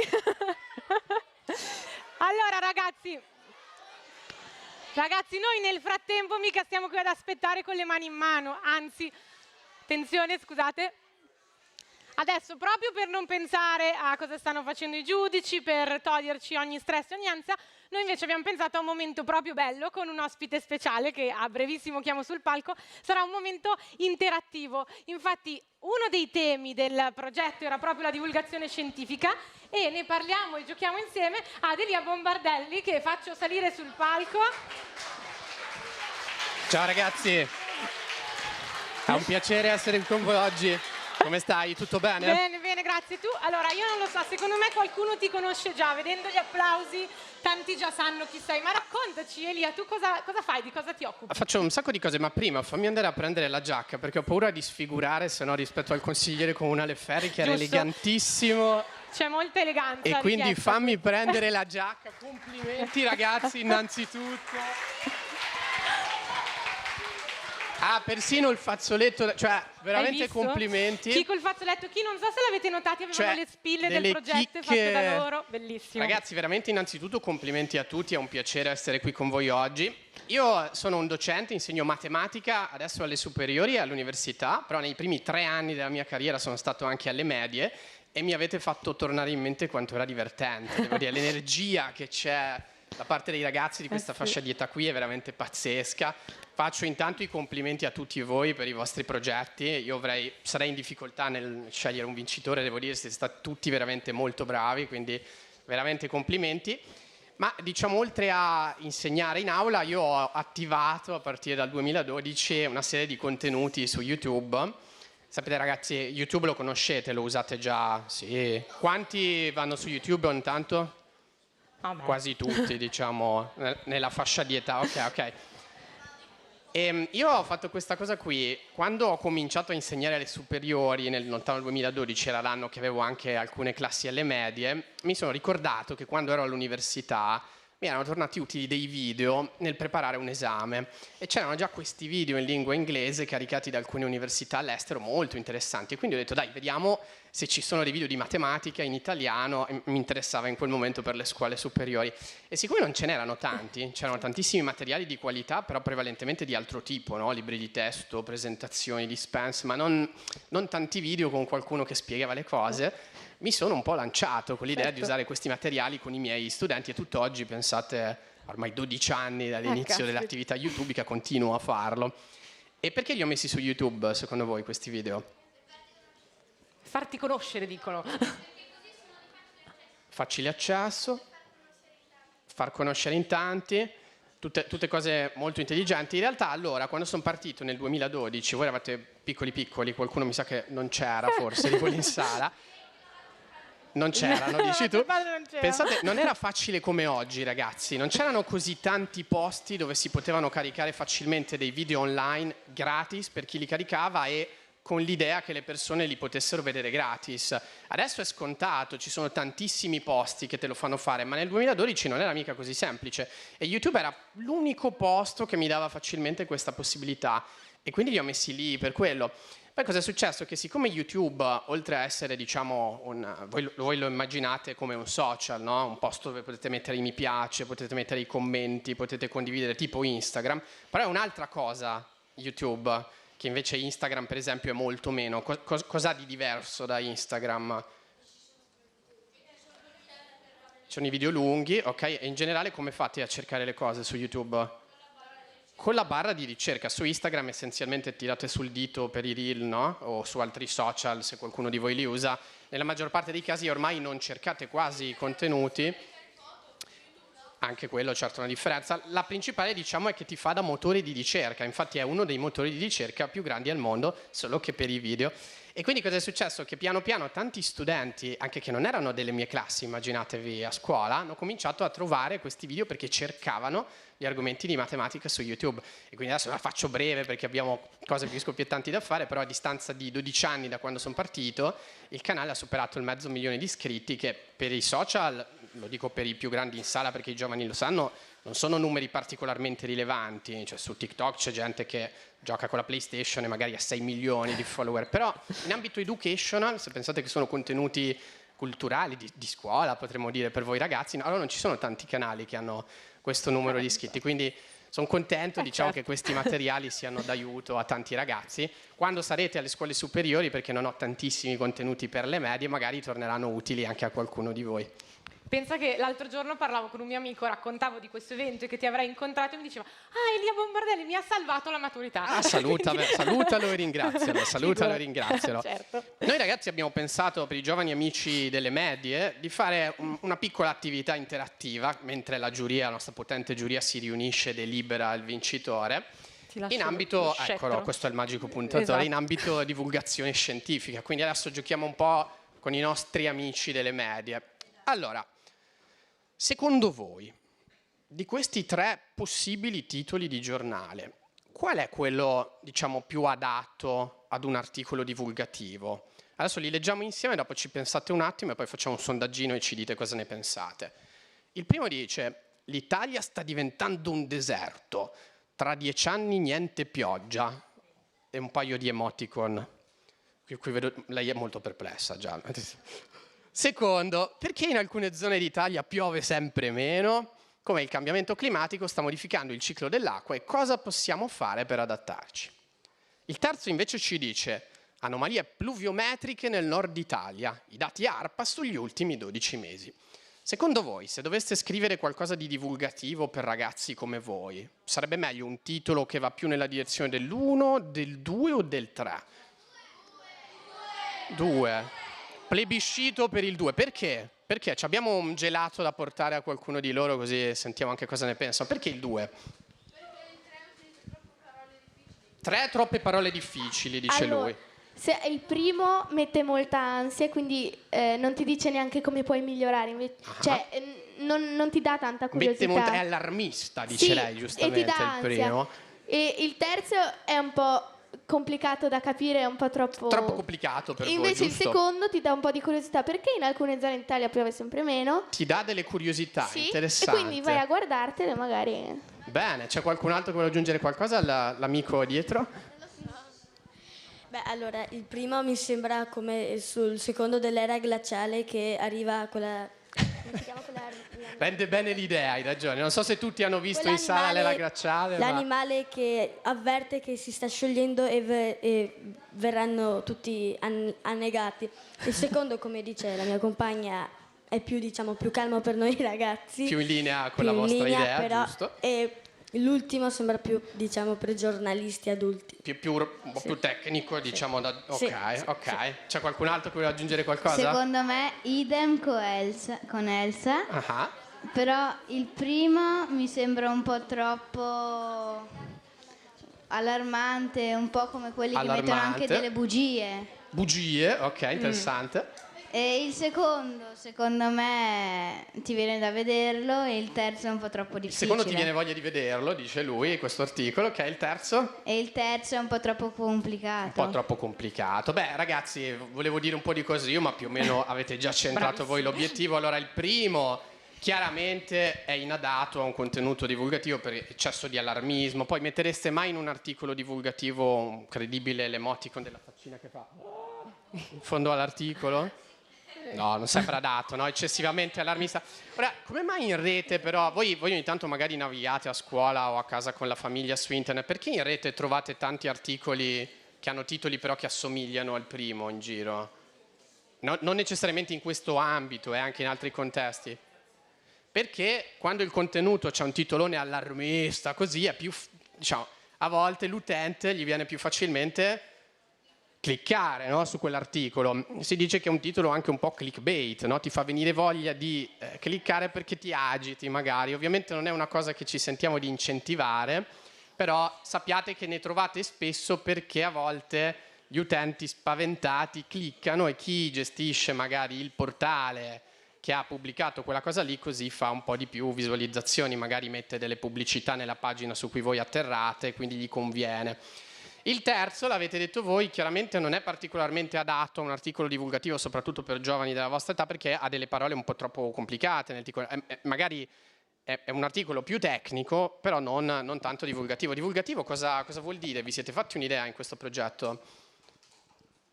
Sì, adesso vi passano il gelato. C'è il consigliere Ferri, però prima di tutto il consigliere Ferri. Consigliere, vuol dire... miei omaggi. Vuol dire spiegare delle cose scientifiche con un linguaggio più chiaro. Più chiaro, ok. C'è qualcuno che vuole aggiungere qualcosa? Sì, elaborare le informazioni che si trovano in diverse forme in un modo comprensibile. Comprensibile. Qualcuno vuole aggiungere qualche dettaglio? Comunicare alla gente qualcosa che si capisce. Che si meglio. capisce, esatto. Vi leggo ho cercato su Google, prima definizione del primo dizionario che ho trovato. Divulgativo significa, secondo il dizionario, diretto e accessibile ai più, alieno da complicazioni e tecnicismi. Quindi capite che l'ultimo, magari da un punto di vista scientifico, è molto rilevante come articolo, però è troppo difficilino come parole. Magari tante persone non sanno nemmeno cosa vuol dire, no? Quel titolo lì, quindi inadatto.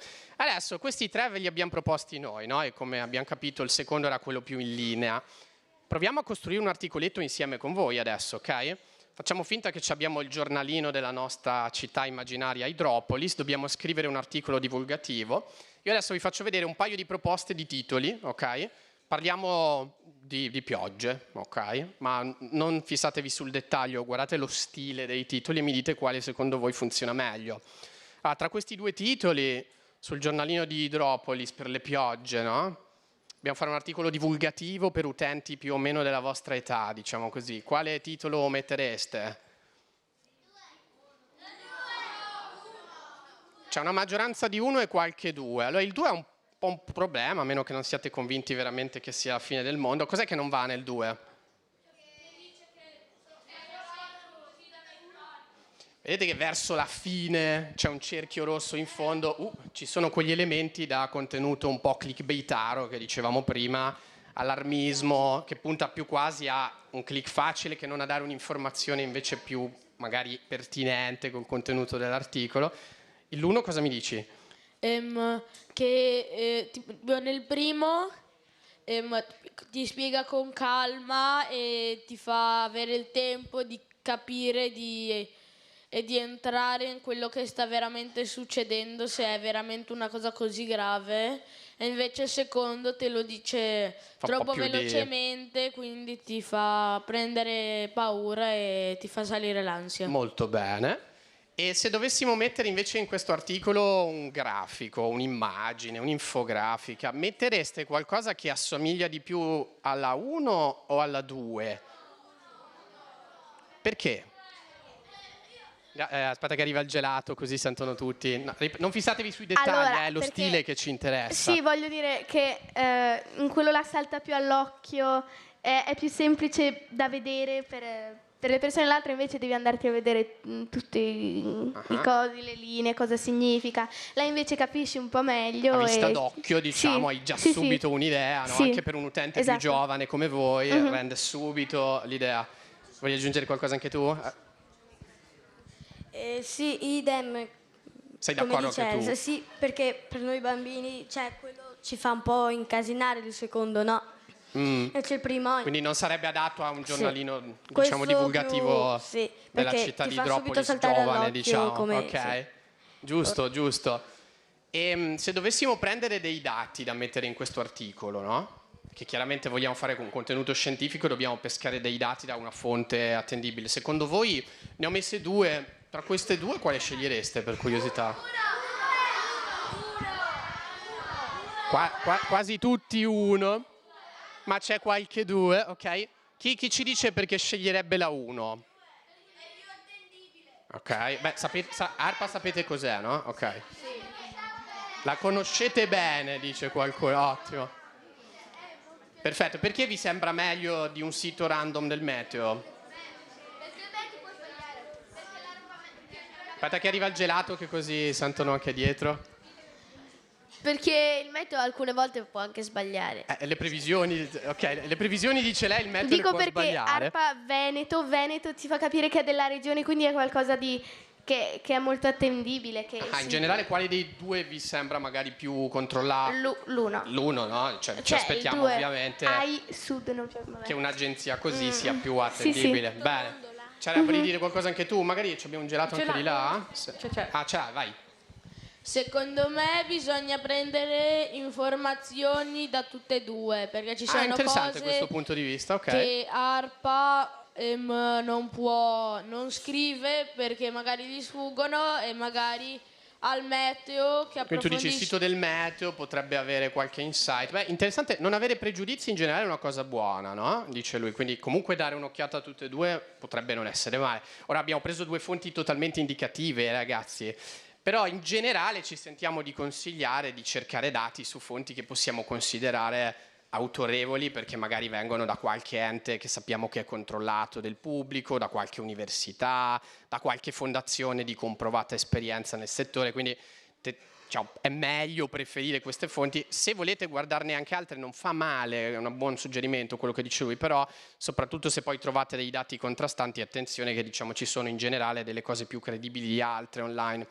Pensate che online, adesso qui vi proietto come verrebbe quindi la nostra bozza di ipotetico articoletto, online ci sono tantissimi contenuti. Uno dei problemi che abbiamo oggi è che ce ne sono anche troppi di contenuti e spesso troppe di informazioni, quindi diventa fondamentale cosa?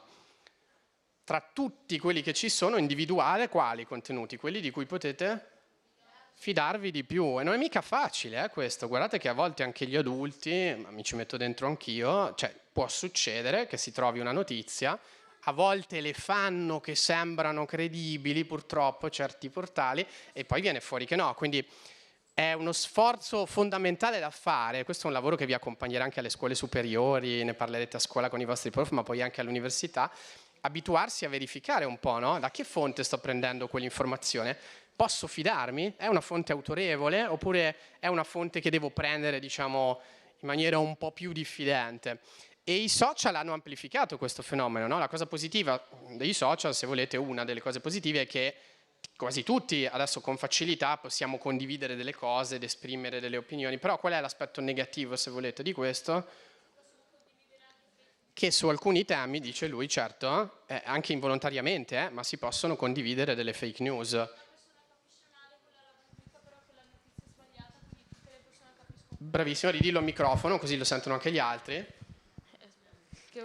Che tipo se una persona Sì. se una persona capisce, però capisce male, la condivide, tutti leggono quell'articolo e capiscono anche male loro, quindi non si ricava Dice lui, niente. se la persona crede magari anche in buona fede, no? Ha trovato una notizia che però non è vera ma non se ne accorge, la condivide, altri potrebbero cascare in questa cosa qui. E sapete che ci sono purtroppo anche a volte delle truffe che funzionano così, no? Vengono condivisi dei messaggi. Io ho visto amici anche, diciamo, con titoli di studio rilevanti condividere della roba su Facebook che invitava a fare il cambio della password, erano delle truffe, non una vera comunicazione di un problema. Quindi stateci sempre attenti a queste cose qui. È un problema soprattutto sui social, quindi sicuramente i vostri prof a scuola ci lavorano su questo, ci lavorerete anche alle superiori, ma cominciate a chiedervi sempre quando trovate delle cose in giro, è vero o non è vero? Come faccio a determinare se è vero? Qual è la fonte di questo dato? Me lo dice anche qualcun altro che magari so che è autorevole? Se non riesco a stabilire l'autorevolezza della fonte che ho trovato lì? Tutte domande, tutte cose a cui bisogna prestare sempre più attenzione. E come ultima cosa su questo vi dico, occhio che adesso con l'intelligenza artificiale, che è una tecnologia bellissima, che aprirà tantissime opportunità, però ahimè è diventato più facile anche sfornare articoli velocemente. E a volte questi sistemi pescano cose un po' in giro e chiaramente in giro ci sono tante cose buone e anche cose meno buone che potrebbero essere riportate poi in questi contenuti che sono stati magari generati da un LLM, e quindi anche quelli vanno verificati, mi raccomando. Non è che perché l'ha detto GPT o Gemini dobbiamo al 100% prenderlo per vero per forza. Nella maggior parte dei casi probabilmente lo sarà, però attenzione sulle orecchie sempre, perché non sono infallibili e chi li crea ve lo dichiara proprio, Se aprite GPT c'è scritto sotto, quando vedete i risultati sapete, no? Ecco, e ci sono un po' di caratteristiche che noi abbiamo voluto riassumere, che secondo noi dovreste avere presenti quando si fa un articolo di divulgazione scientifica, in particolare per una fascia di età giovane come la vostra. Il contenuto dovrebbe cercare di essere un po' coinvolgente, perché se non è coinvolgente voi cosa fate? Ve lo guardate, ve lo leggete? Tendenzialmente no. Pensate, avete presente Super Quark? L'avete mai visto in TV? Qualcuno se lo ricorderà, no? È una delle trasmissioni di divulgazione scientifica più bella, no? Uno dei motivi del successo grande di quella trasmissione è che i servizi sono sempre molto coinvolgenti, no?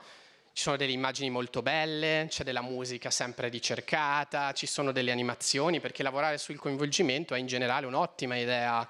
In particolare mi sento di dire quando si lavora con un pubblico giovane come il vostro, ma non solo, mi ci metto dentro anch'io. Poi il contenuto dovrebbe essere chiaro, ragazzi, questo è importante, no? Se non è chiaro non state facendo un buon servizio con il vostro contenuto divulgativo. Se fate confusione invece che chiarire le idee alle persone che leggeranno il vostro articolo, guarderanno il vostro contenuto, chiaramente non gli fate un favore. E corretto, quest'ultima cosa è veramente fondamentale. Purtroppo, vi dico, in rete ci sono tanti buoni contenuti corretti, ma capita anche di trovare altrettanti, ahimè a volte, contenuti superficiali o scorretti. A volte sono scorretti in buona fede, altre volte purtroppo sono volutamente scorretti.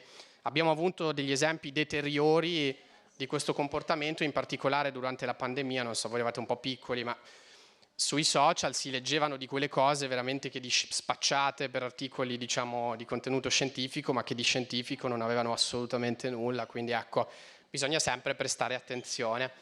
Gli amici di WeSchool hanno qui riassunto quindi cosa significa fare divulgazione scientifica, vedete, raccontare in modo corretto, chiaro e coinvolgente la cosa per renderla possibilmente comprensibile a tutti. Come intuite non è facile neanche per chi lo fa di lavoro, è una bellissima sfida, un po' l'avete visto provando a fare voi queste cose, no? E tenete sempre conto che tante volte poi ci sono dei team dietro alle cose belle che vedete magari sia sui social che in TV, quindi non è solo una persona, a volte ci sono intere squadre proprio perché è un lavoro impegnativo e con tante sfaccettature diverse di cui bisogna tenere conto. Abbiamo magari qualche segnalazione che possiamo fare di canali che potete trovare a siti e blog che vedete qui, ma più che leggere questi volevo chiedere ai ragazzi, voi leggete qualcosa di divulgativo, guardate qualcosa in TV? Geopop.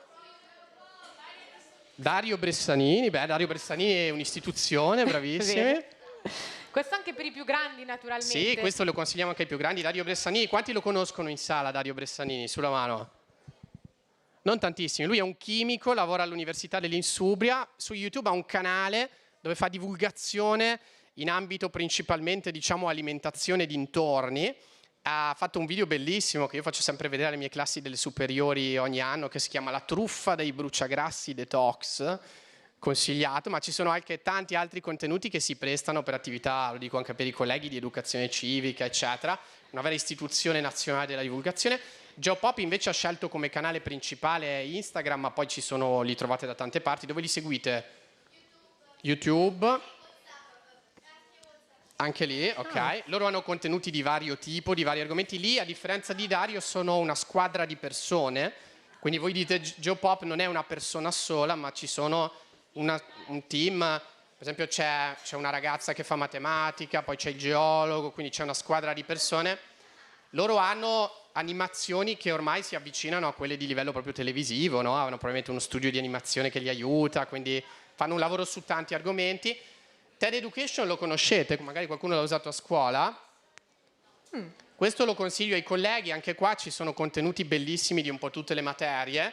L'unica cosa, sono in inglese, ma la stragrande maggioranza sono titolati, quindi anche per classi magari per cui l'inglese può diventare una difficoltà, ci sono i sottotitoli in italiano in quasi tutti, anche questo perfetto per attività di educazione civica o lavorare su competenze trasversali e dintorni.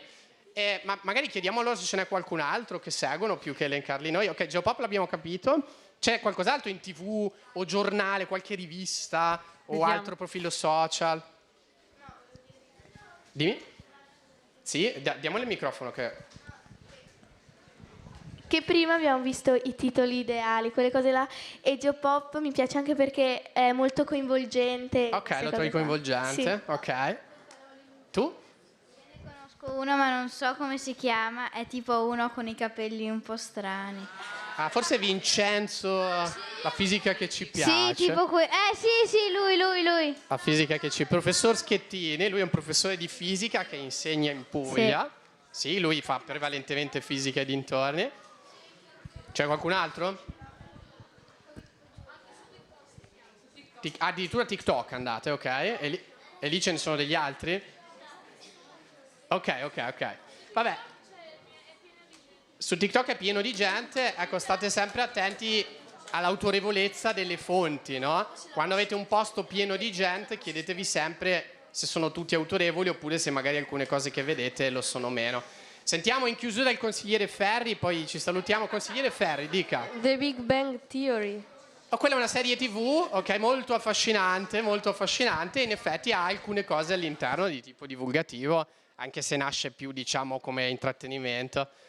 Vuoi aggiungere una cosa tu, la collega del consigliere Ferri? Allora, lei aveva detto tipo anche con il giornalino e anche tipo come serie TV, poteva essere anche come serie TV Focus. Focus, ok. Focus è una bellissima rivista divulgativa. Sì, e fa anche un festival ogni anno, molto bello. E anche sempre Focus Junior. Focus Junior, certo, che è la versione per i più giovani, bravi. Ragazzi, io chiedo agli amici di WeSchool se la potente regia ha deliberato. Abbiamo un vincitore, li possiamo richiamare? Mi dicono di sì, allora non vi rubo più tempo. È stato un piacere essere qui con voi questa mattina. Buona fortuna a tutte le classi in gara. Grazie Eliana, grazie mille. Ecco, perfetto. Siamo al momento clou.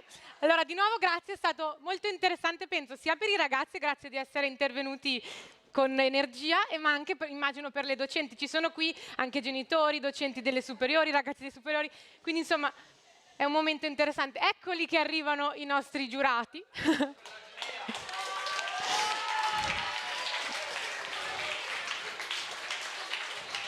Allora, guardo le loro...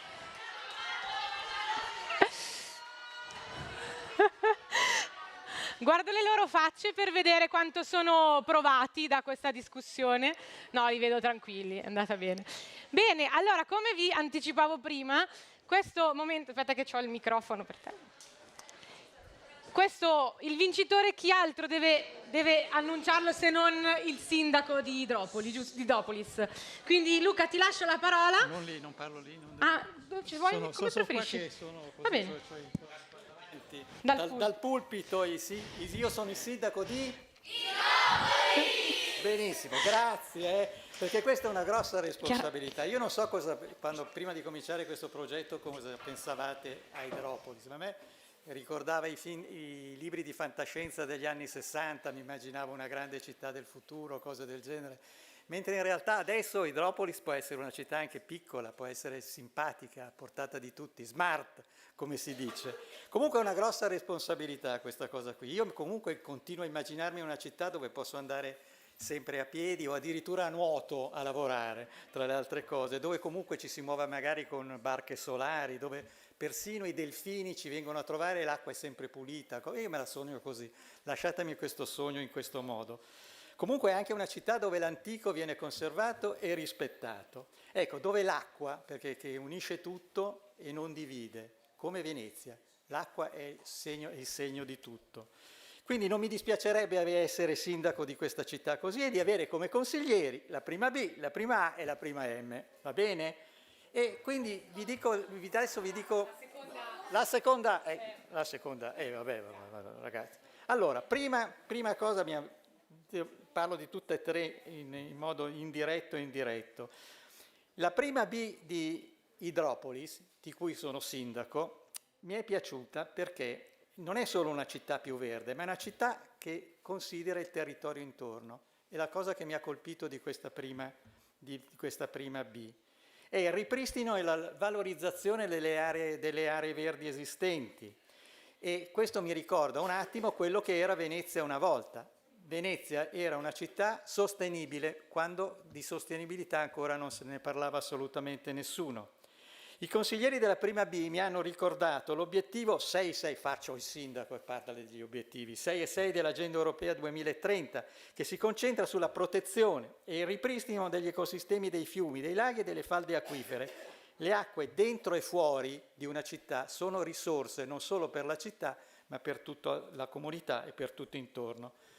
A tutti li ho gemellati con qualcuno e la prima B di Hydropolis è gemellata con Leonardo da Vinci, che si occupava di sostenibilità già 500 anni fa, di acque, di zone protette e cose di questo genere. La seconda A Calvi, Dante Alighieri, alla quale devo fare i complimenti perché è una classe di persone divertenti, simpatiche, gentili, buoni, accoglienti, empatiche, con tanti soldi nel cassetto. Vi riconoscete? Sì, vi riconoscete. Allora, io ho apprezzato molto l'idea del giornale, come forse avete anche capito prima, per un semplice motivo, perché è un'idea buona. L'idea di fare un giornale ambientale dove anche le piccole cose vengono denunciate, prima cosa sarebbe un giornale digitale, quindi non ci sarebbe nessun problema di averlo addirittura trovarlo sul telefonino tutti i giorni e tutte le cose, dove anche i cittadini possono denunciare tra virgolette, ma qualche volta anche denunciare seriamente le cose che non vanno bene o che vanno bene anche, come queste che avete indicato voi riguardo alla città. A questo proposito mi sono ricordato, sulle aree di ritenzione, che Venezia aveva le sue aree di ritenzione, la bellezza dai tempi già di Marco Polo. I campi, ma voi sicuramente lo sapete già, prima erano campi veramente, erano coltivati, si tenevano i cavalli, i maiali, si tenevano gli orti, i frutteti. Adesso sono piazze dove si va a bere l'aperitivo, tra le altre cose. E ci si muoveva solo in barca, come Hydropolis adesso, la nostra immaginaria. Vi gemello con Marco Polo, che ha fatto il cronista per Venezia 700 anni fa. Prima M. Montessori, dov'è? Ah, eccoli, i più furbi. Siete partiti benissimo, maledizione, sei bravi. Siete partiti con un quiz che ti mette le spalle al muro e se non sei stato attento ti sgrida. Tra l'altro, sì, è così, guarda, io quando appena vi ho visto, poi mi avete imbrogliato. Perché io non ho ancora capito se oggi pomeriggio vado a vedere un Green Garden. Non ho ancora capito se oggi pomeriggio mi invitate a come, sì o no? Cos'è, alle 18:30? Siete stati 17:30 all'inaugurazione, mi aspetto di andare in Dante Alighieri con i laboratori per bambini, buffet musica e musica dal vivo. Tutto, guai se non c'è tutta questa roba. Il video è fatto bene, benissimo direi, e usa bene tutte le risorse che avevate a disposizione, spiega bene cos'è e come funziona un rain garden e come avete realizzato uno con le piante che sopportano la siccità oppure viceversa, quelle che assorbono più acqua. Il tutto per attutire le bombe d'acqua che ti giuro ne avrei bisogno uno anche sotto casa mia in questo momento. Mentre a Milano, che tra le altre cose posso denunciarlo, stanno cementando tutto, c'è un'amministrazione che si è dimenticata che l'acqua deve entrare nel suolo e intorno a interi pezzi di città sono stati cementati, sta diventando un catino. Se un giorno mi trovate su qualche giornale che sono alluvionato, ecco, la colpa non è mia, ma è colpa di chi sta facendo queste cose qui e non sta facendo rain garden in tutta la città. Ecco, voi con la terza M, voi della prima M, vi gemello col saggio cinese Lao Tse, che aveva, oppure se preferite, ho scoperto con Bruce Lee, quel maestro di arti marziali, che dice una cosa molto semplice, dice siate come l'acqua, che è una cosa che mi è sempre piaciuta, ovvero siate flessibili, adattabili, fluenti e sarete in grado di cambiare il mondo. E a questo punto mi tocca... Sono pronto all'annuncio. L'annuncio quale sarà? Sarà la seconda... Ricordate un attimo quello che ha detto Sinner, invece di citare i grandi filosofi, cito un tennista, ha detto se vinco vinco, se perdo imparo. Ecco, che mi sembra una frase da filosofo.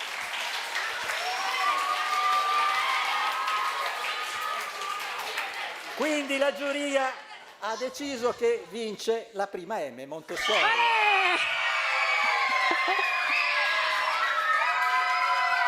Complimenti a tutti, non solo dal sindaco. Venite ragazzi, venite.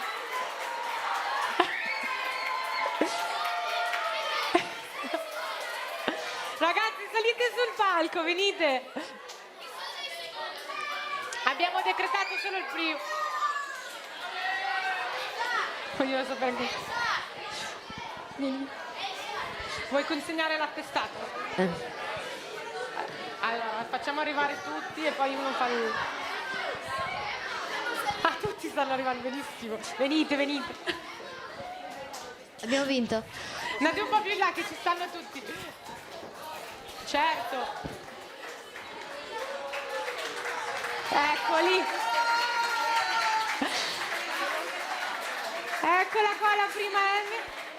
Facciamo due file perché facciamo una foto. Magari qualcuno si metta tipo in ginocchio così ci stiamo tutti. E facciamo una foto con tutti i giurati. Chi lo prende il... Attestato, mi raccomando. Ok. Ecco, in mezzo. Ecco, un altro applauso per la prima M.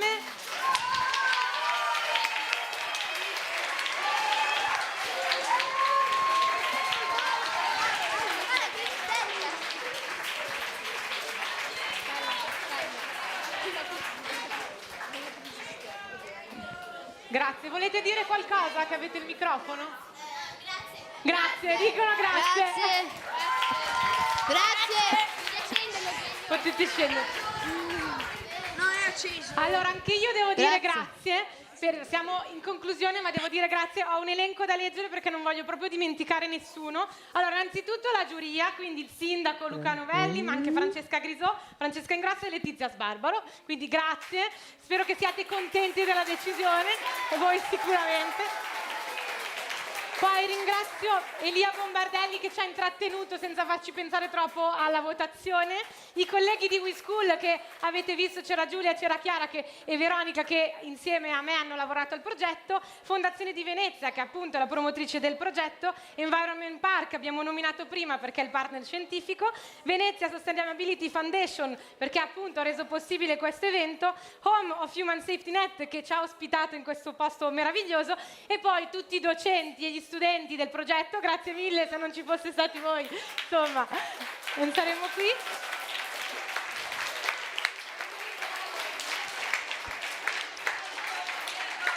E grazie a tutti i presenti che erano genitori, sostenitori, curiosi, grazie mille di essere stati con noi oggi e buona giornata. Le classi avranno la visita alla mostra e poi i laboratori e il pranzo, importantissimo, anche voi spero abbiate il pranzo, quindi buon pranzo e grazie a tutti. Alle classi le foto. Bravi ragazzi. In anticipo, sì. Possiamo fare con calma le Ok. cose, magari anticipiamo di un quarto d'ora.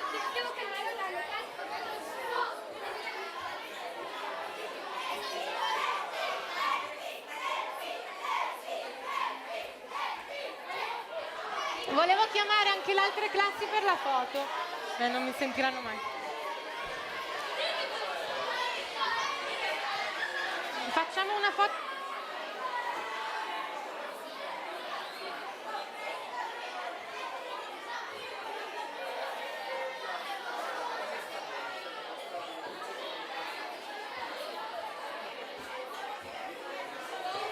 Sul palco.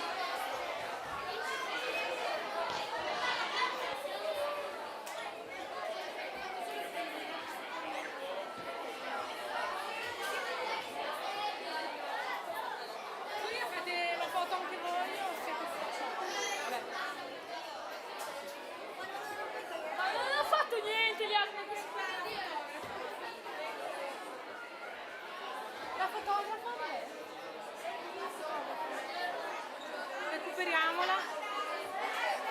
Sì. Aspettate.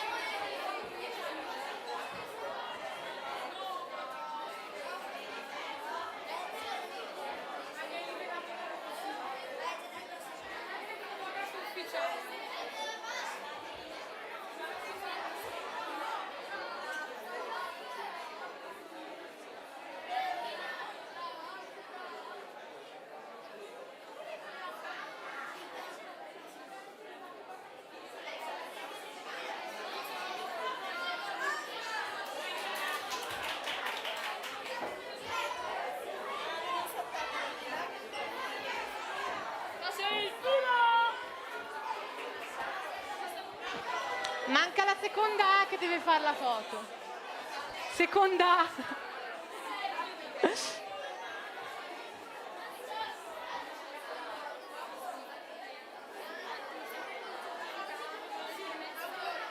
Lo mandiamo via mail, lo manderemo nei prossimi giorni.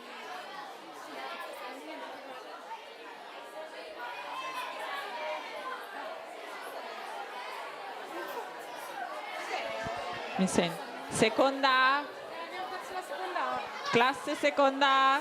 Classe seconda A. Ma saranno usciti. Volete fare una foto Cla- con Bombardelli allora? Sì. Classe seconda A. Voi siete la seconda A. Eccovi. Dove scappate? Dove scappate? Ci sono tutti.